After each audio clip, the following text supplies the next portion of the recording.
안녕하세요. 오늘은 신명기 33장 말씀에 대해서 나눠보도록 하겠습니다. 33장은 이제 그 32장에서 사실상 모세가 꼭 전해야 되는 하나님의 말씀에 대한 핵심, 본론을 다 전했다라고 한다 그러면 이제 부가적으로 붙은 하나의 기도문이라고 이제 볼 수가 있겠습니다.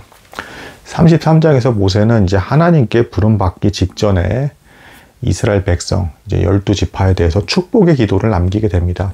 그 기도의 내용이 이제 33장에 담겨 있는 것입니다.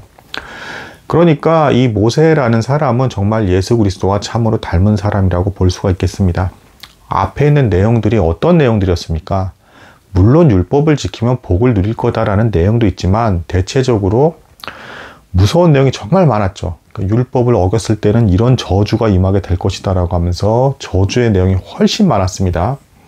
하나님께서 인간이 부패하고 죄악되었기 때문에 언제든 쉽게 하나님을 저버리고 떠나는 존재임을 아시기 때문에 그렇게 저주에 대한 말씀을 더 강력하게 선언을 하신 것이죠.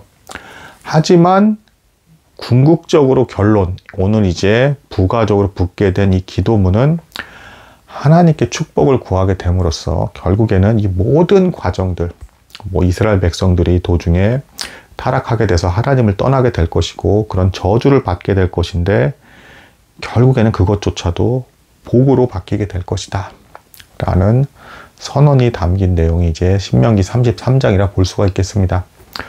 자, 그래서 오늘 그 신명기 33장의 내용을 그 이제 창세기에서 그 야곱이 죽기 전에 12 아들을 이제 예언하는 내용이 나오는데 그 내용과 많이 비교를 하곤 합니다.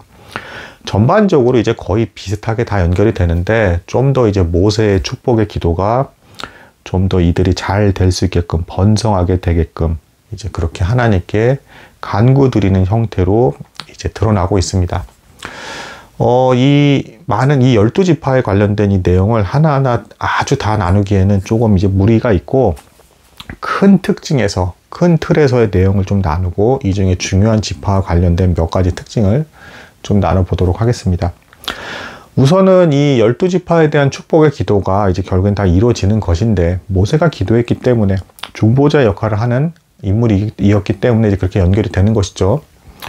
그런데 이제 그 내용이 구약 시대 안에서 다 이루어지는 것도 있지만 궁극적으로는 이제 예수 그리스도께서 이제 이 이스라엘 지역, 이제 유다 지역을 중심으로 해서 복음을 전할 것이고 그리고 사도들이 이 받은 복음을 이제 이스라엘 지역 각지부터 시작해서 로마 지역에 이르기까지 다 전달할 것이기 때문에 결국에는 예수 그리스도께서 전하신 복음을 통해서 이것이 만방에 널리 퍼지는 과정을 통해서 승리하게 될 것이다 라는 이 궁극적인 이제 이 신약에서의 어떤 주어진 말씀의 성취를 통해서 이 모세의 기도가 이루어진 것이다 라고 볼 수 있습니다. 그러니까 이제 이거를 예언의 이중성이다 이렇게 좀 복잡하게 얘기하기도 하는데 간단히 말씀드려서 구약 시대에서 실제적으로 좀 눈에 보이는 형태로 이루어진 것도 보여지지만 궁극적으로는 신약에서 이제 영적인 의미로 제대로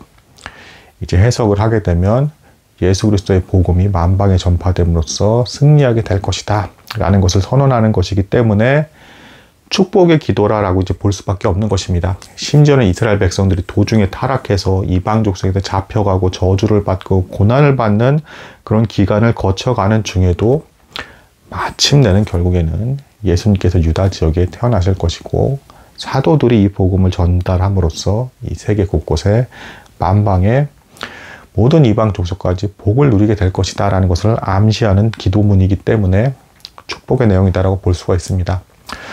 자, 또한 이걸 통해서 모세는 정말로 예수님을 닮은 그런 사람이라고 말할 수가 있겠습니다.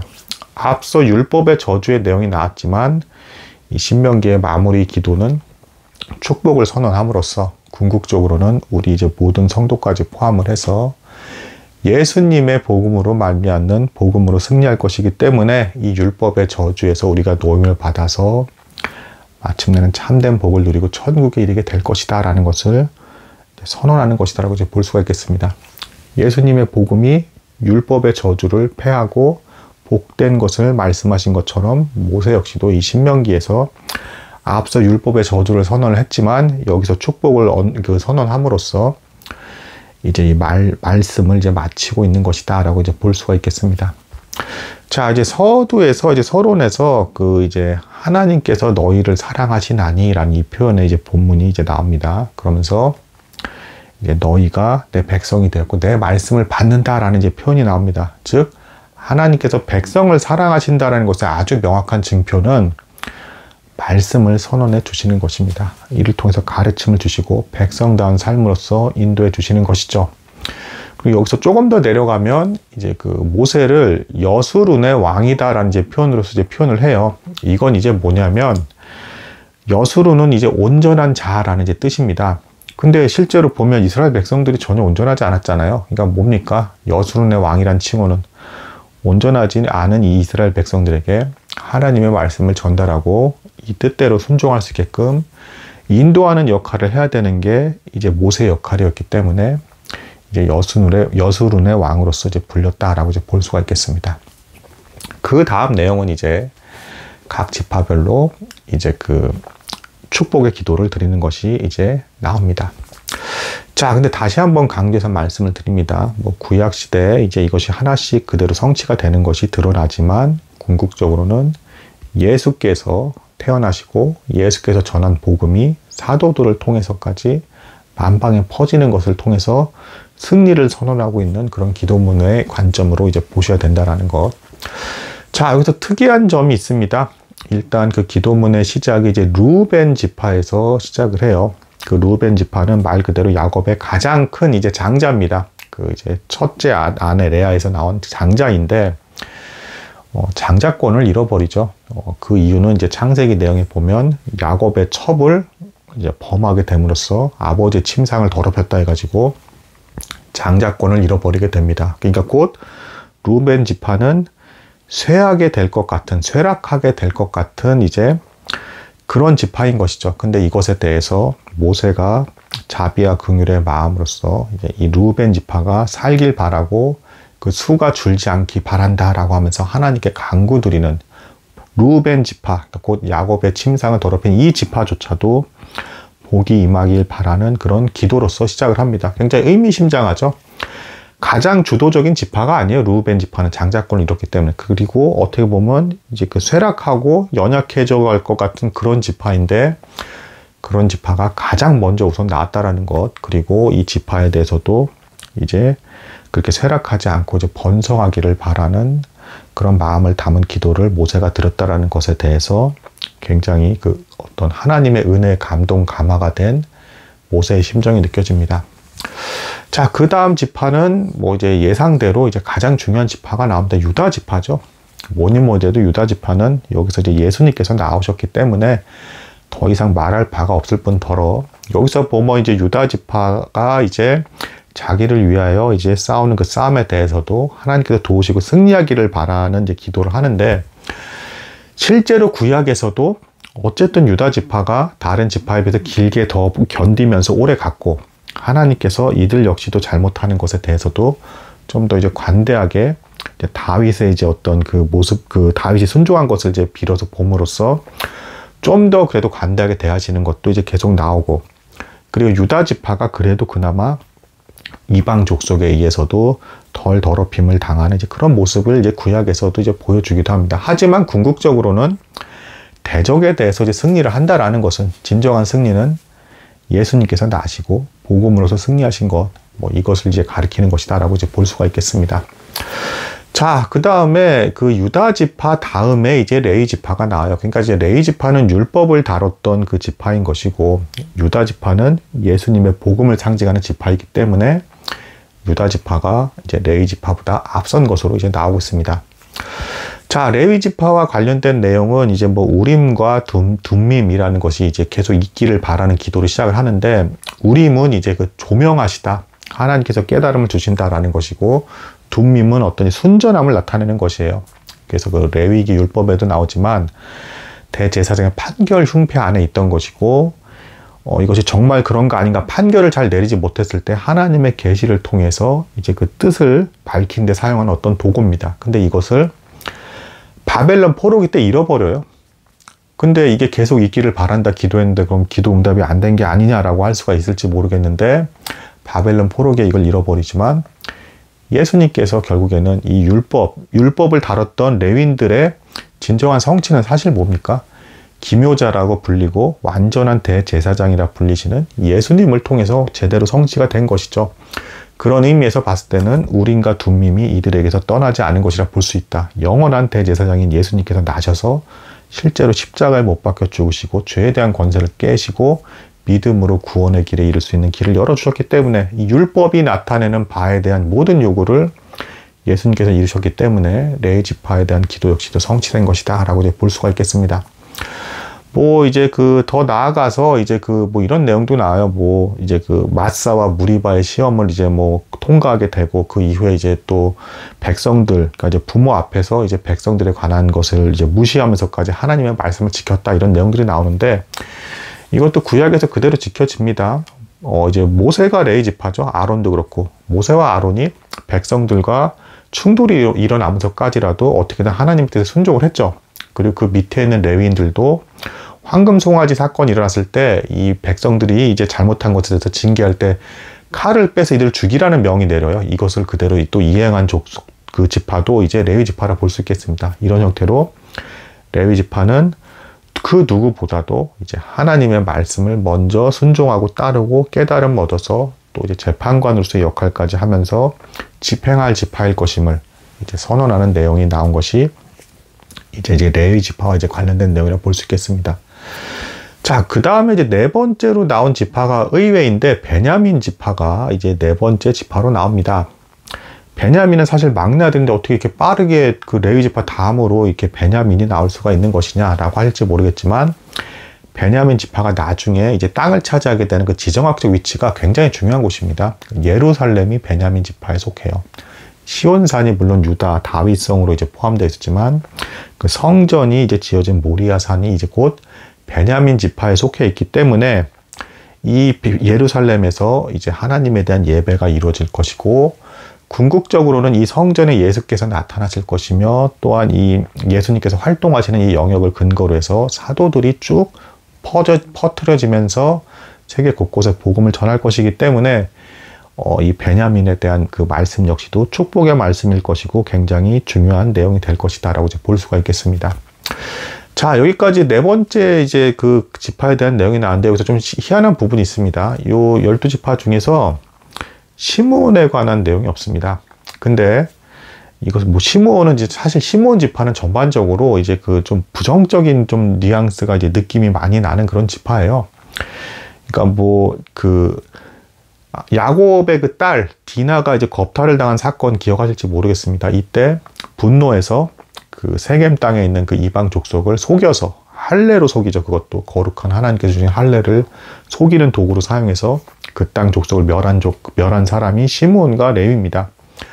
레위는 마치 돌이켜서 굉장히 귀하게 하나님께 쓰임받는 자의 모습으로서의 상징으로 보여지는 것 같고, 그럼 시므온은 왠지 버려진 것 같고, 뭐 나중에 요셉이 그 총리로 이게 됐을 때도 포로로 이렇게 잡아둔 사람이 시므온이에요. 그러니까 되게 안 좋은 부정적인 이미지로 계속 나오는 사람이 시므온인데, 하지만 이 신명기 33장에서는 축복을 전하고 있는 그런 기도의 내용이라고 봤을 때, 참고로 시므온 지파의 영역은 이제 유다 지파 안에 다 속해 있습니다. 그래서 유다 지파의 축복이 곧 시므온 지파도 자연스럽게 연결이 되면서 복을 누리게 된 것이다 라고 이렇게 보는 관점이 좀 이제 우세하다라고 이렇게 볼 수가 있겠습니다.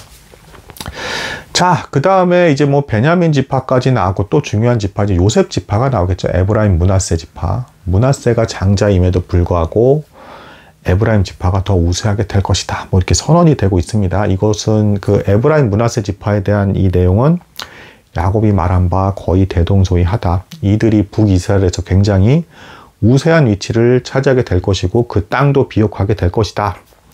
하지만 그럼에도 불구하고 하나님에 대한 말씀에서 떠나 있을 때 이들 역시도 뭐 이제 벌을 받게 될 것이고 또 이방 족속에 의해서 고통을 받고 더럽힘을 당하게 될 수도 있다라는 것을 암시하고 있는 내용이 이제 오늘의 그 기도문이다 라고 볼 수 있겠습니다.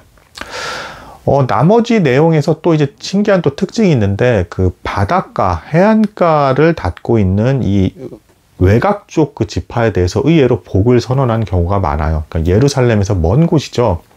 근데 이 외곽의 해안가 지역에 이제 복되고 경제적으로도 발전하고 물질적인 풍요를 누릴 것에 대한 말씀이 나온 이유는 결국에는 이 해안가를 통해서 이방인들과의 거래가 있을 것이고, 이 이방인들 중에 일부가 구약시대에도 물론 하나님의 성전으로 부름을 받아서 이제 이스라엘 사람들 안에 동화가 돼서 이제 하나님을 믿는 자로 받아들여진 자들도 있었고, 궁극적으로는 이제 그 예수 그리스도를 말미암는 복음이 이 예루살렘에서 벗어난 외곽 지역에까지 그 소문이 나기도 할 뿐더러 다 퍼지게 될 것이고, 이 과정에서 이방인들까지 교류를 하다가 예수의 복음을 접하게 됨으로써 믿게 될 것이기 때문에 해안가와 외곽 지역에 있는 지역까지도 하나님 그 모세가 굉장히 축복의 말씀을 전하면서 복되다라는 이제 표현을 하고 있는 특징을 볼 수가 있겠습니다. 그리고 그 안쪽에 있는 산악 지역에 있는 이곳까지도 어떤 이제 성전을 짓고 그다음에 이제 사람들을 인도하게 될 것이다라는 이 말씀도 주어지고 있는데, 역시 구약 시대에서도 일부 성취가 돼서 이방 족속이 이스라엘 백성들을 통해서 하나님을 믿게 되었을 뿐 아니라 세계 곳곳 만방에 예수님의 복음이 전달될 것임을 암시하는 그런 내용이다 볼 수가 있겠습니다.